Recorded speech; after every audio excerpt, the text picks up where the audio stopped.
It was near the end of May when a subtle hum of anticipation spread through the corridors of Lisbon's International Pastoral Congress.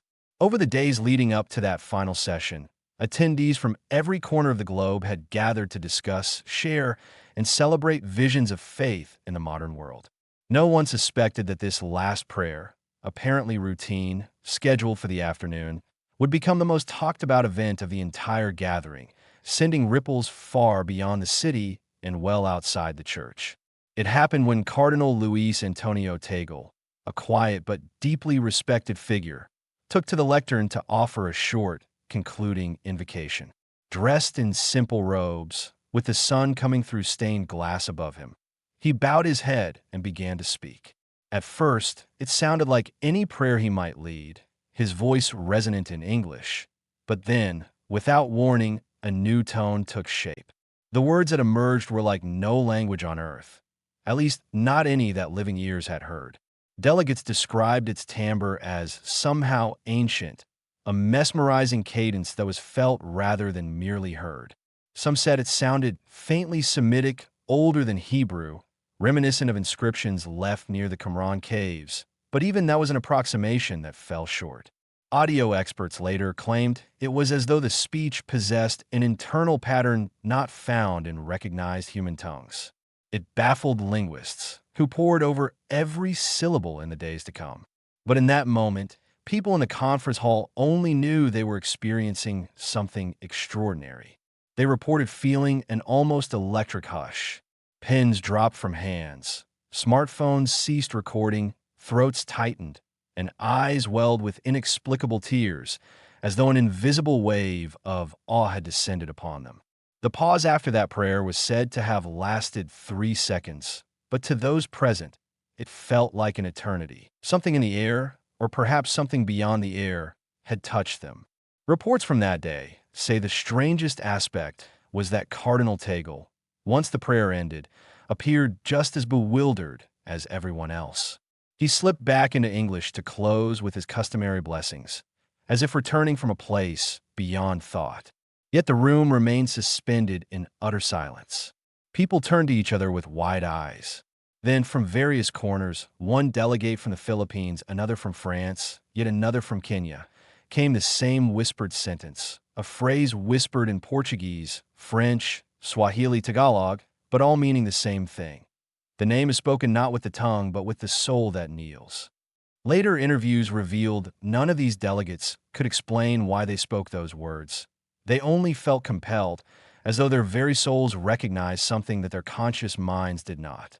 It was as if a universal memory had been awakened in them for a brief moment, offering a direct glimpse into a hidden realm.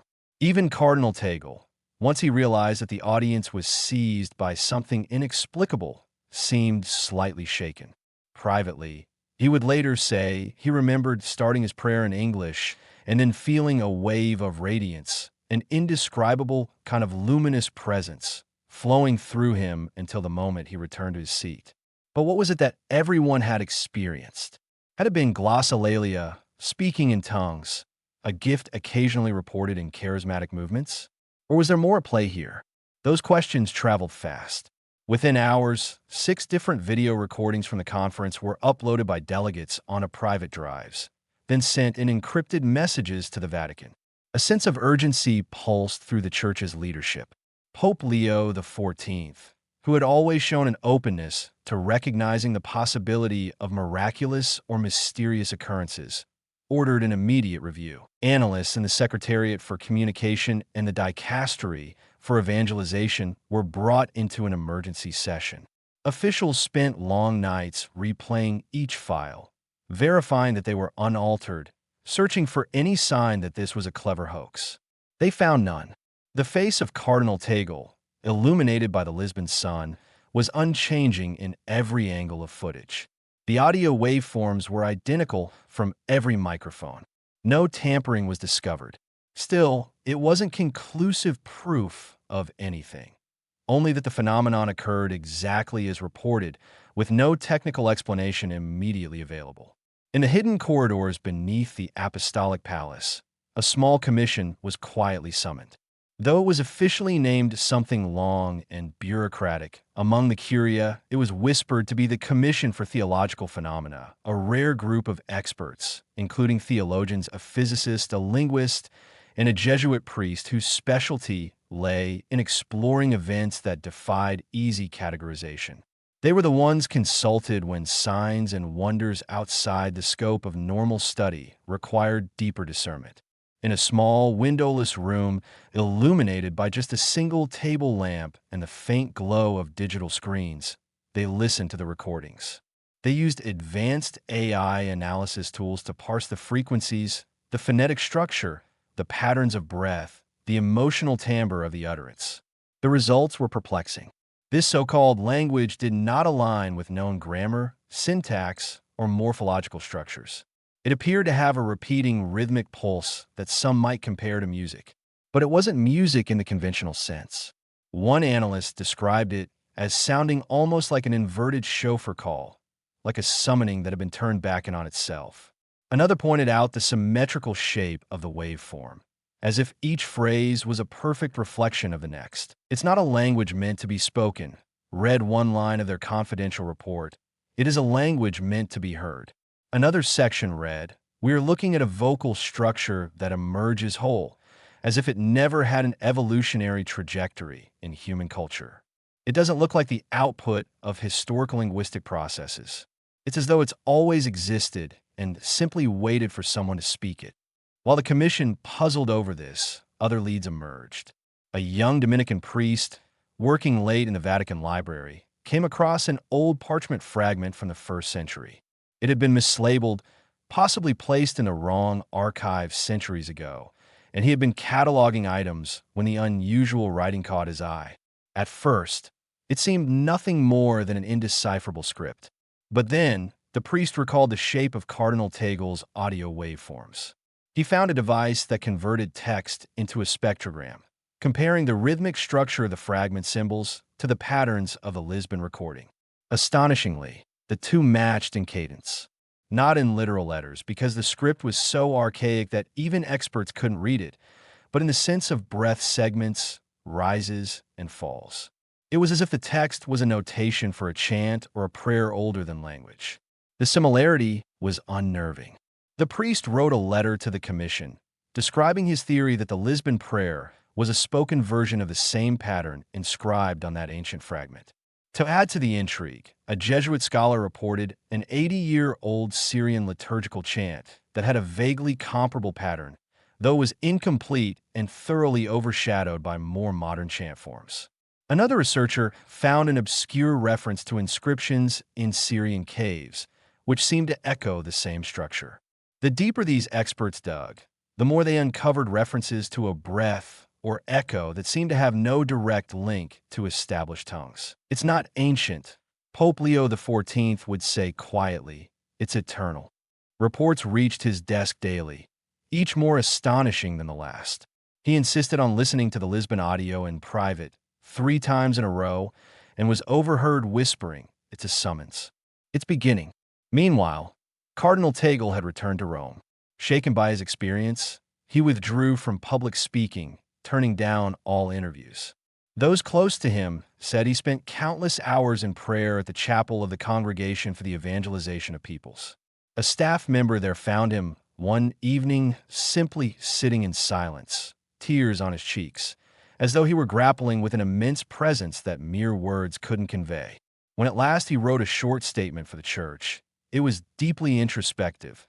He explained that he remembered beginning his prayer, "Felt light, I heard," and then found himself concluding in English. The cardinal admitted that the words in between were not consciously his. He described being taken over by a breath that seemed to come from everywhere at once, filling his bones, his heart, his entire being. He didn't call it possession, nor did he call it inspiration. He only said that he felt he was prayed into, as though the Real prayer was happening through him rather than by him. In the subsequent weeks, Tagle's demeanor changed. Observers noticed that he seemed quieter, gentler, as if he were carrying a secret too vast for the daily hustle of the world. He stopped trying to interpret or explain what had happened. Instead, he radiated a peaceful, patient aura.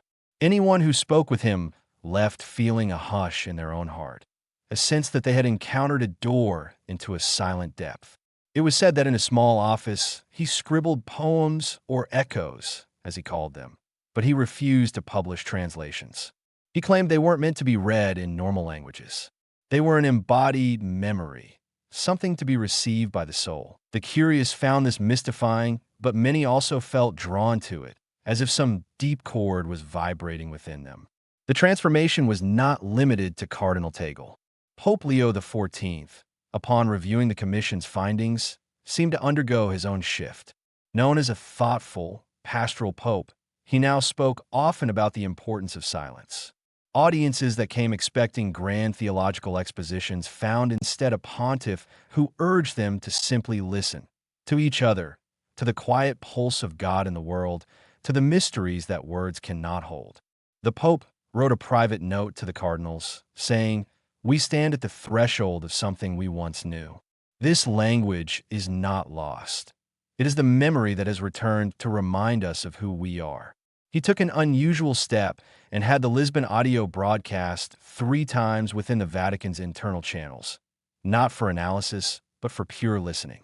It was an invitation to embrace what he termed the breath of reunion. In public addresses, he called it the breath that preceded everything, unbound by alphabet or grammar, though he never quite defined it further. As weeks turned into months, people around the world began to report strange phenomena connected to specific times, particularly 9:58 p.m. local time. Clocks would, on occasion, freeze for exactly 3 seconds, 9 hours and 58 minutes, 9 hours 58 minutes and 1 second, 9 hours 58 minutes and 2 seconds, and then jump forward as if time had momentarily paused. Other times, people reported faint but perceptible vibrations in the air or subtle flickers in candle flames. The dedicated watchers, many of them prayer groups or curious scientists, started noticing a consistent pattern of 3 pulses, each about a second long, repeated in the environment. Meteorological sensors picked up unexplained gusts of wind in sealed rooms, temperature shifts happening in perfect 3-second intervals. Soon, seismic monitors under holy sites like the Vatican, Jerusalem, and certain cathedrals in Asia and Africa recorded low-frequency tremors around that same time each night. They called it the resonance of God in some devout circles, though scientists tried to keep the discussion measured, labeling it anomalous rhythmic vibrations. Media outlets scrambled to cover these stories. Many skeptics attributed it all to mass hysteria, an example of the power of suggestion after the Lisbon event went viral. Yet a series of lab-confirmed data sets from multiple global research centers indicated that, at least in certain places, real physical anomalies were occurring around 9:58 p.m. People became fascinated. Citizen journalists posted videos on social media. Watch your clock at 9:58. Watch your candle flame.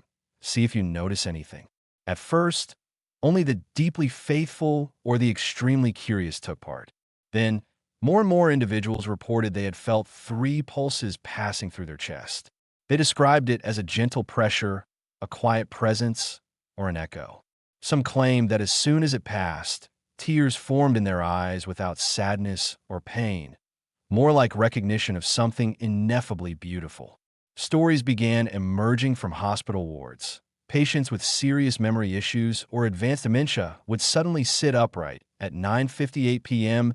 and repeat fragments of prayer, sometimes matching the Lisbon pattern. Staff in neonatal units spoke of newborns spontaneously taking their first breath in unison at that time, with no medical explanation for such precise synchronization. The phenomenon was so widespread that even mainstream news anchors found themselves discussing these events in prime time. Some commentators insisted it was all hype, that the times were approximate. Yet testimonies kept coming in, complete with verified time-stamped data. The sense that something was gently but insistently knocking on the doors of human consciousness took root. The global Catholic community responded in myriad ways. Some parishes started holding brief evening vigils around 9:55 p.m., inviting congregants to settle into silence and prepare to be heard, as they sometimes called it. These gatherings weren't filled with the normal prayers or hymns. Instead, there was an emphasis on stillness, on open-hearted waiting, as if they believed that at 9:58, an unseen presence would manifest.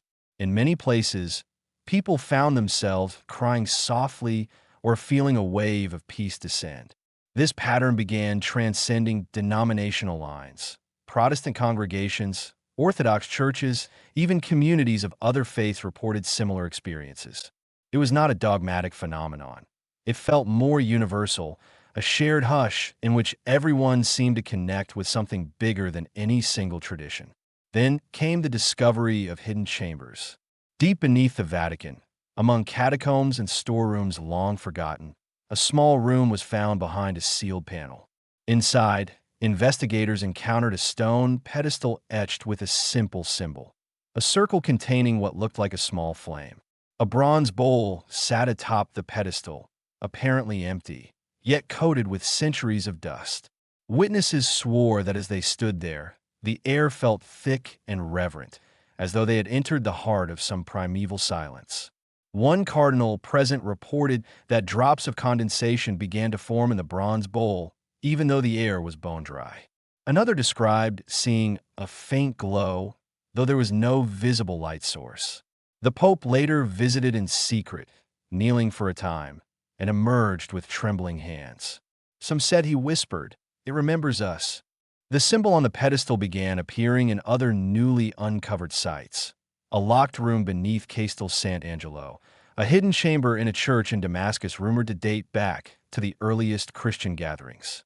Every time, that open circle with a small flame was carved or drawn. In one of these secret rooms, an ancient book was found.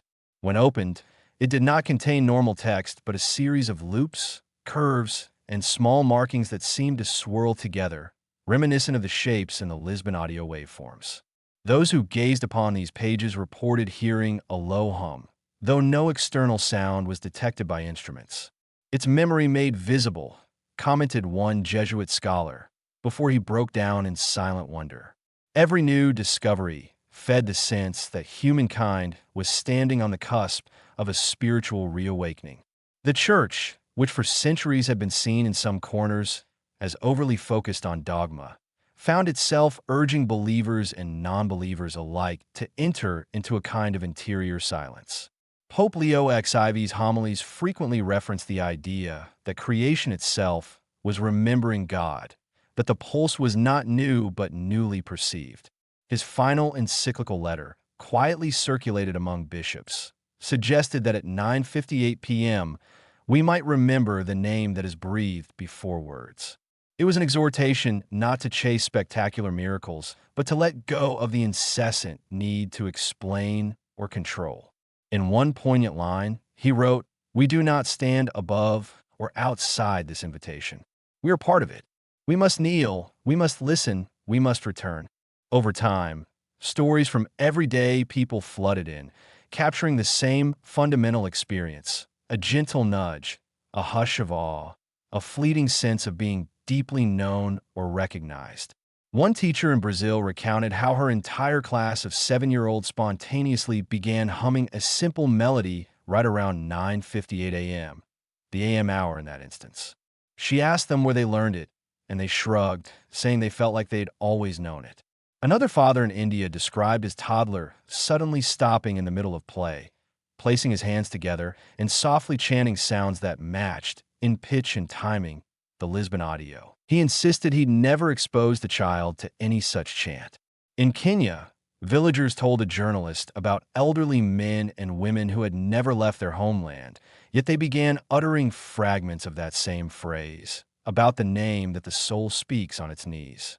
Scientists and sociologists tried to make sense of it all, proposing theories about collective unconscious archetypal memory, or even subtle electromagnetic fields generated by the Earth at certain times that might stimulate the brain into patterns of spiritual or mystical feeling. But these theories struggled to account for the precise linguistic matches, the direct correlation of bodily responses, and the consistent 3-second pulses. Many researchers ended up half baffled, half fascinated, grudgingly admitting that something unusual was unfolding. They, too, found themselves drawn into the quiet, lingering hush that always seemed to follow direct encounters with the phenomenon. Cardinal Tagle, for his part, remained a focal figure. Journalists clamored to hear him speak about what had transpired in Lisbon, but he declined nearly every interview, explaining through brief statements that words could not capture the essence of what had happened. He continued his life in quiet service, often celebrating Mass in small chapels, or simply sitting among parishioners as they practiced silence together. Those who met him said there was a shining peace in his eyes, yet also a deep humility, like someone who had witnessed something so vast that he no longer cared for public attention. Occasionally, he would read from the short echoes he was writing, a series of lines that sounded half like poetry, half like prayer. They made little literal sense in modern languages, but they evoked a profound stillness in all who heard them. When asked what it all meant, he would only repeat, "I do not think it's meant to be explained. It's meant to be received." As the months turned into a year and more, an entire shift seemed to settle across many Christian communities and even beyond them. It wasn't uniform or centralized, nor was it enforced by any declaration.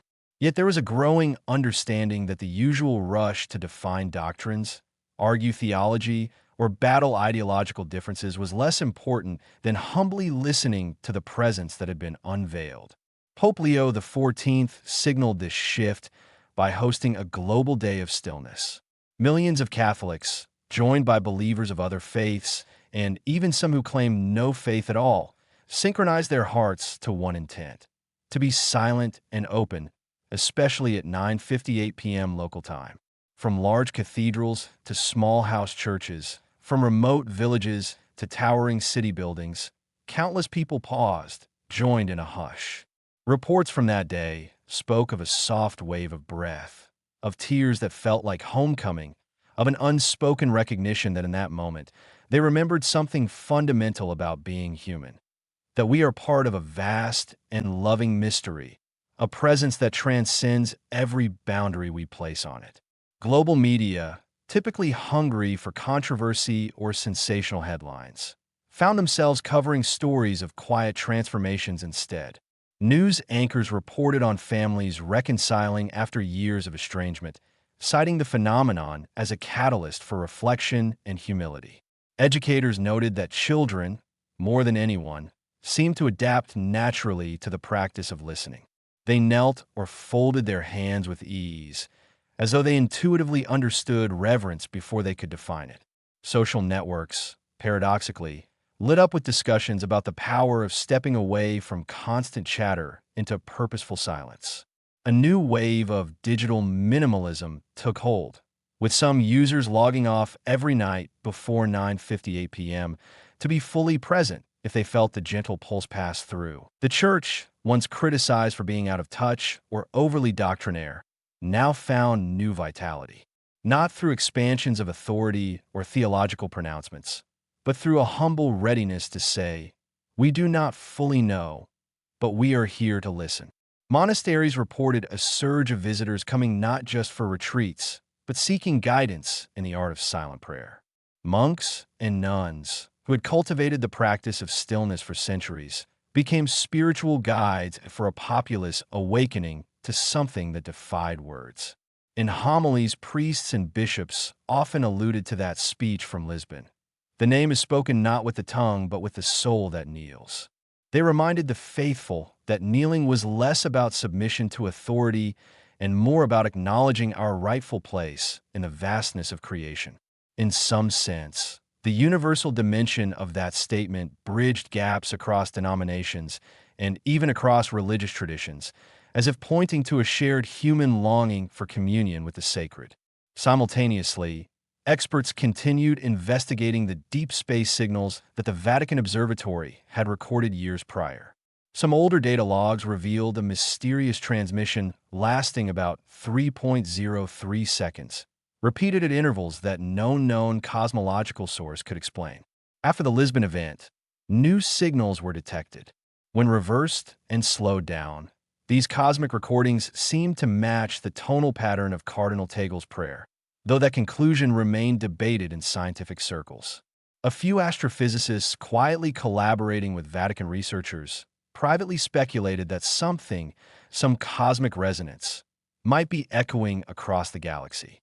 They had no explanation for how or why, but they noted the uncanny alignment of timing and structure, as though even the stars were part of this reawakening. One scientist called it, "He remembers what we forgot," referencing a cryptic phrase that emerged when the signal was processed and translated through advanced algorithms.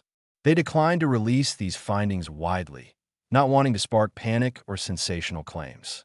But the rumor leaked nonetheless, adding to the sense of cosmic wonder swirling around the story. Meanwhile, daily life went on. People still worked, raised families, dealt with mundane challenges. But there was a subtle undercurrent that had never been there before, a heightened awareness that at any moment this quiet presence might stir. And for many believers, the hush at 9:58 p.m. became a cherished time for reflection, for letting themselves be touched by that intangible something, for feeling that language of the soul gently resonate within them. Social commentators pointed out that it wasn't a forced ritual, nor was it some top-down decree. It was more like an invitation that rose from the heart of the world itself, and everyone was free to accept or ignore it as they pleased. Yet, ignoring it grew more difficult for those who experienced even a hint of its power. One day, a minor tremor shook part of Rome. Seismic instruments captured 3 short pulses, stronger than usual. Right after that, a previously uncharted passage under St. Peter's Basilica was found. Experts suspected structural shifts opened a crack in the stone. The passage led to a small crypt containing a single block of carved stone. On that block was the circle and flame symbol, this time with 3 horizontal lines underneath, almost like a horizon. Those who saw it reported feeling as though the stone itself was humming.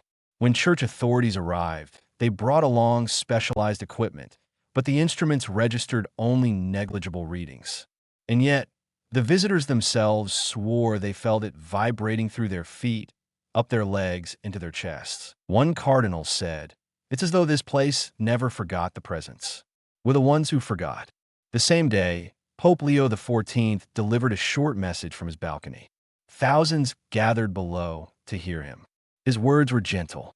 He spoke about a flame that has burned since the dawn of creation, how every human heart carries within it a spark of that flame, and how, in these times, the breath of God was stirring the embers back to life. He did not reference any dogma. He did not demand belief.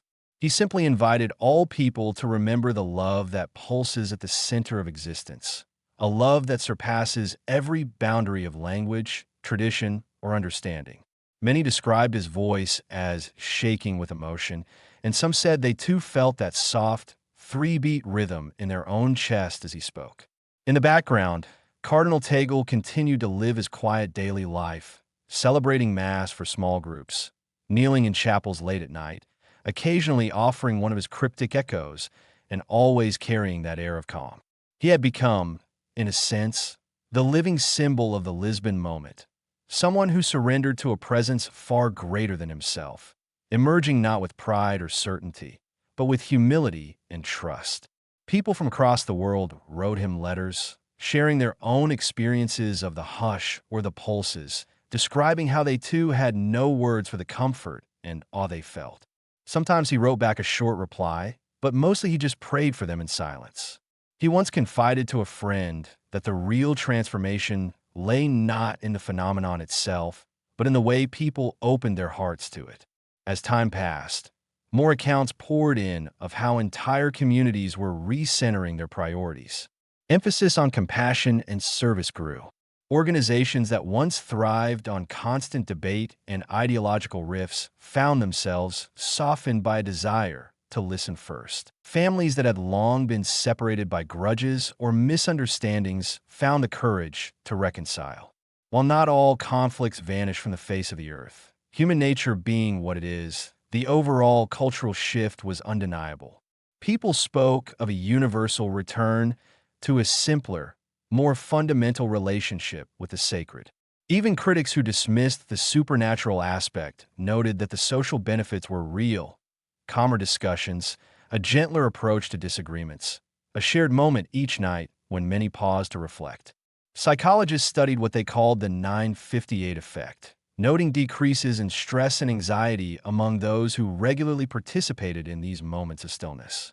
The youth, especially, took to these new expressions of faith as though it were second nature. On social media, you could find countless videos of teens filming themselves and their friends at 9:58, capturing the subtle hush and the sense of wonder that followed. Some skeptics labeled it performative. Others recognized it as a genuine outpouring of heartfelt longing, the same longing that had drawn humans toward prayer and transcendence for millennia, but now expressed in a digital culture. Music artists began releasing songs that built in a 3-second pause or used the pattern of the Lisbon prayer's breath in their melodies. It was a cultural moment that felt both ancient and brand new, bridging the old and the modern in ways no one had predicted.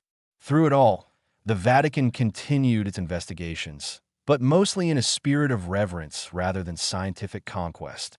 The Commission for Theological Phenomena issued a sealed report to Pope Leo XIV, detailing everything from the audio waveforms to the hidden chambers. The Pope thanked them, but made no move to release the findings publicly.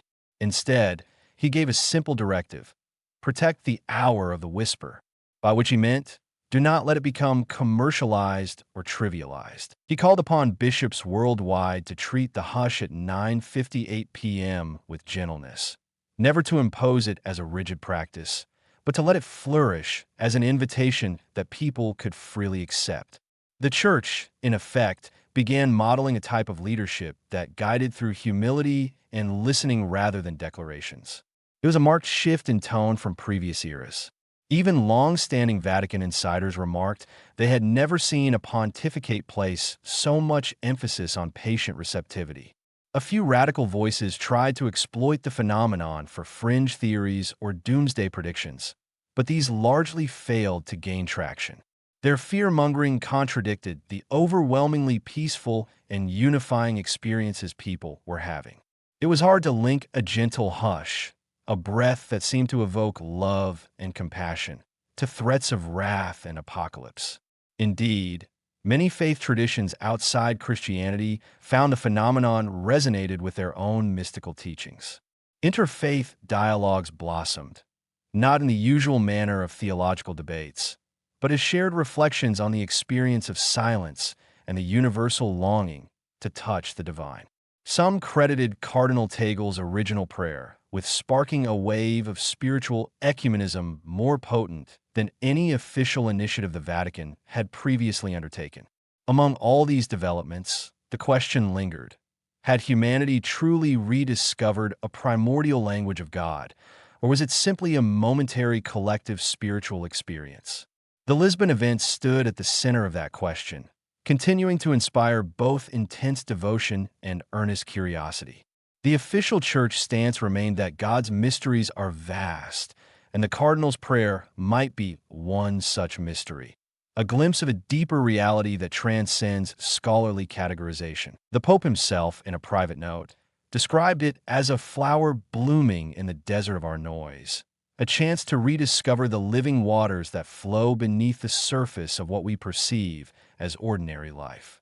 In many ways, the phenomenon's greatest impact was subtle, a softening of hearts, a willingness to pause and remember that there is something sacred in each breath.